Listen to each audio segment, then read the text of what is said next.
ये निकला draining line से।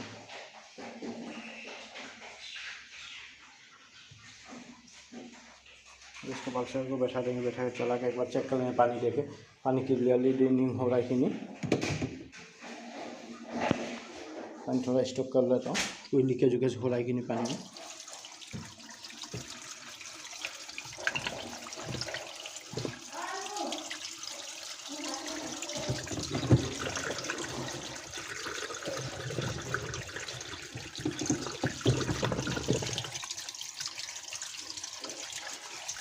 ठीक है, अभी जमा हो रहा है, ड्रेनिंग भी क्लियर हो रहा है।